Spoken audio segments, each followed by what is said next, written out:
So student, our next topic is germination. Okay, germination means ऐसा process जिसमें seed जो है वो grow करता है एक new plant, जिसे हम लोग कहते हैं seedlings. Okay, so germination is the process by which a seed grows.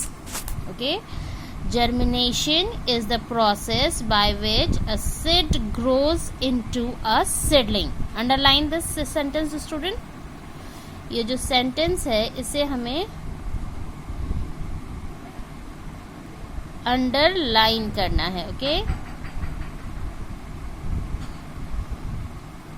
Germination is the process by which a seed grows into a seedling. एक ऐसा प्रोसेस जिसमें सीड एक न्यू प्लांट एक सीडलिंग में ग्रो करता है. Okay, it needs air, water and warmth of the sunlight to germinate. किसी भी सीड को जर्मिनेट करने के लिए कुछ नेसेसरी कंडीशंस होते हैं. ओके, वो कंडीशंस क्या हैं कि किसकी वजह से वो सीड जर्मिनेट कर सकता है. तो उसके लिए उसे क्या चाहिए?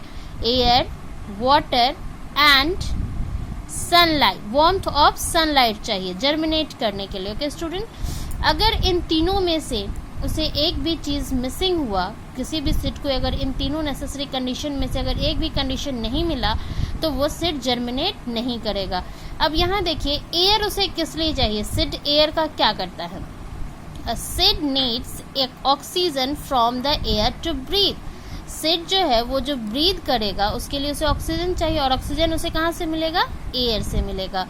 Water softens the seed coat. Okay, water softens the seed coat and change the food stored in the cotyledons into a soluble form so that the embryo can use it. जो वाटर होगा, जो seed को वो क्या करेगा? तो जो अभी हम लोगों ने क्या पढ़ा था सीड कोट के बारे में, ये जो सीड कोट है इसको वाटर के अंदर जाते ही ये सॉफ्ट हो जाएगा. राइट, अब ये जो सॉफ्ट होगा तब इसके अंदर जो फूड प्रेजेंट है कोटाइलिडॉन्स के फॉर्म में, ओके, ये फूड जो है वो सॉल्युबल हो जाएगा, जिसके कारण ये जो बेबी प्लांट है वो इस फूड को इनटेक कर सकता है, ले सकता है.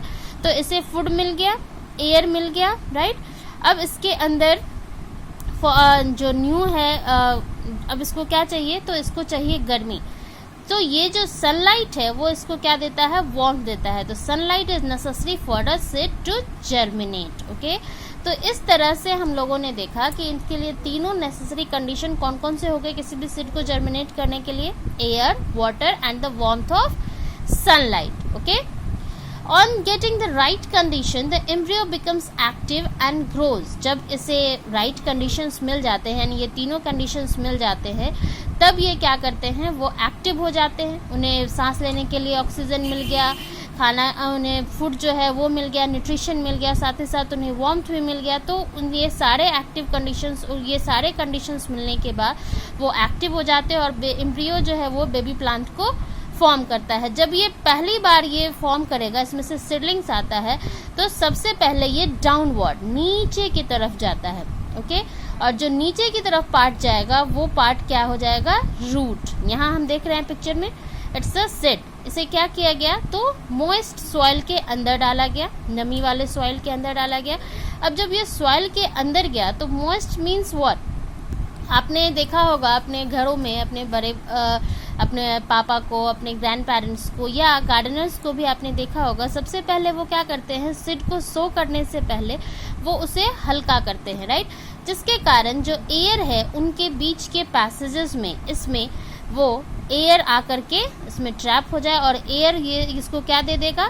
तो इसको ऑक्सीजन देगा. जब इसे ऑक्सीजन मिल गया तब ऊपर से सीड डाला जाएगा, और उसके बाद सीड के ऊपर से वाटर डाला जाता है, जिसके कारण इसका सीड कोट मॉइस्ट हो गया.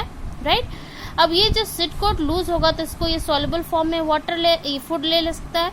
अब इसके बाद दो कंडीशन इनके कंप्लीट हो गए. अब थर्ड, ऊपर से इसे सनलाइट मिल जाएगा. राइट, तो जब ये कंप्लीट हो जाता है इनके कंडीशन, तो सबसे पहला जो निकलता है वो नीचे की तरफ निकलता है, जिसे हम लोग कहते हैं रेडिकल.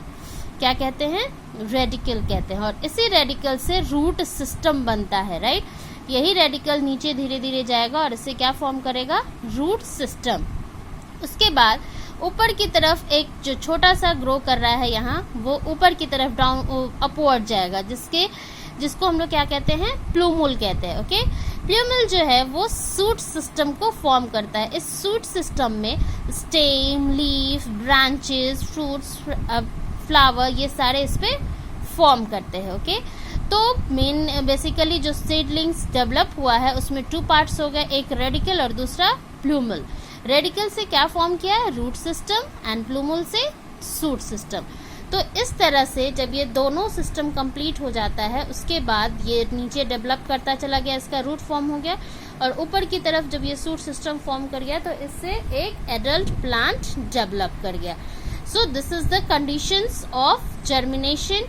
एंड आपने यहाँ पे ये भी देखा कि जर्मिनेशन किस तरह से हुआ और किस तरह से एक एम्ब्रियो से एक नया प्लांट डेवलप किया। ओके, अब आपके बुक में स्टूडेंट्स एक फन एक्टिविटी है, आप चाहो तो इसे अपने घर पे कर सकते हो।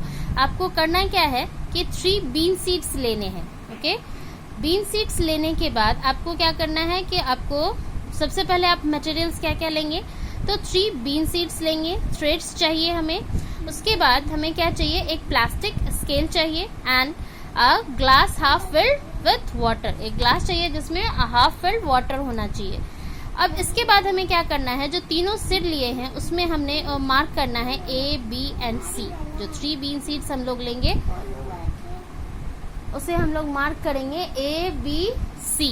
ओके, अब इन तीनों सीड्स को हमें थ्रेड की मदद से, जो प्लास्टिक का स्केल हमने लिया है उस प्लास्टिक के स्केल के ऊपर टाई कर देना है। राइट, अब ये जो हमने टाई अप किया उसके बाद हमें एक एक करके ग्लास फिल्ड ऑफ वाटर में डालते जाना है। अब स्केल को इस तरह से रखना है, यहाँ ये फॉर सपोज दैट ये हमारा क्या है, स्केल। अब इस स्केल में हमने यहाँ सीड A रखा है, सीड B रखा है, यहाँ हमने सीड C रखा है। इसे इस तरह से रखना है जिसमें कि जो ग्लास ऑफ वाटर है इसके अंदर A जो सीड है वो कंप्लीटली चला जाए। राइट, सीड B जो है वो इसमें थोड़ा सा चला जाए, पार्शियली जाएगा, एंड सीड C बिल्कुल भी नहीं जाएगा। Right, so leave it this setup on a window still for a few days. आपको ये जो सेटअप आपने तैयार किया है उसको कुछ दिनों के लिए विंडो के पास रख देना है। विंडो के पास क्यों, क्योंकि वहां से उन्हें सनलाइट मिल रहा है। Okay, you will notice that only seed B germinate because it gets air, water and warmth of sunlight। आप लोग नोटिस क्या करोगे कि जो सीड B है हमारा वही सिर्फ जर्मिनेट कर रहा है। क्यों, क्योंकि जो सीड A है उसे हमने क्या किया था, कंप्लीटली डाल दिया था वाटर के अंदर। तो उसके अंदर डालने से उसे क्या हुआ कि उसे सिर्फ वाटर मिल रहा था, एयर और कंप्लीट वार्मथ ऑफ सनलाइट नहीं मिल पा रहा था। नेक्स्ट B जो है वो पार्शियली था, जिसमें उसे एयर भी मिल रहा था, वाटर भी मिला एंड वार्मथ ऑफ सनलाइट भी मिला। तीनों नेसेसरी कंडीशंस उसने कंप्लीट कर लिए। एंड जो C है उसे एयर और सनलाइट तो मिला बट उसे वाटर नहीं मिला। सो हमने क्या देखा कि अगर इन तीनों कंडीशंस में से एक भी कंडीशन मिसिंग होता है तो हमारा सीड जर्मिनेट नहीं करेगा। So this is a germination process completed student. Next है कि जब सीड जर्मिनेट कर जाता है तो आप लोगों ने नोटिस किया होगा या सुना होगा कि फार्मर्स जो हैं वो सीड को कुछ जगह छोड़ करके सो करते हैं। लाइक अगर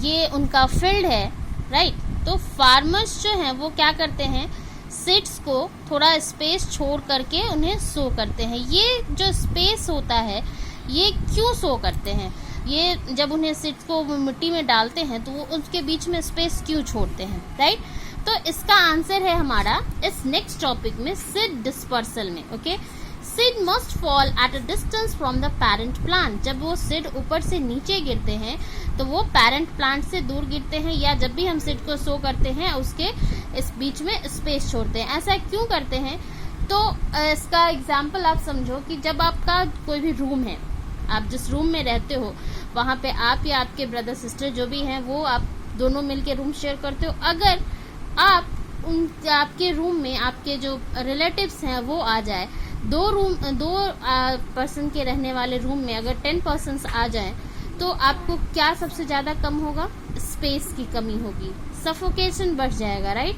आपके सामान को रखने के लिए स्पेस नहीं मिल पाएगा। लाइक वाइज स्टूडेंट, जो सीड्स होते हैं उन्हें प्रॉपर स्पेस नहीं मिल पाएगा ग्रो करने के लिए, और साथ ही साथ जो नेसेसरी कंडीशंस होते हैं जर्मिनेट करने के लिए वो उन्हें अगर मिल भी जाता है तो उनके रूट्स जो हैं जब वो नीचे की तरफ ग्रो करेंगे तो वो आपस में टकराएंगे, right.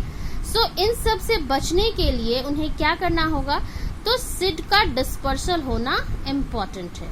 So seed disperse, scattering of seed to far off places is called dispersal. Seeds का स्कैटरिंग दूर प्लेसेस में उसे ही हम लोग क्या कहते हैं, डिस्पर्सल कहते हैं। डिस्पर्सल क्यों इम्पोर्टेंट है, ताकि उन्हें प्रॉपर लाइट और न्यूट्रिशन मिल सके, अच्छे से वो ग्रो कर सके। Seed can be dispersed by wind, air, explosion और एनिमल्स। सीड को जो डिस्पर्स करते हैं वो नेचर ने बहुत अलग अलग तरीके से वो डिस्पर्स होते हैं, लाइक विंड से कुछ सीड्स डिस्पर्स होते हैं, एयर से, बाय एक्सप्लोजन और एनिमल्स के थ्रू भी ये डिस्पर्स्ड होते हैं।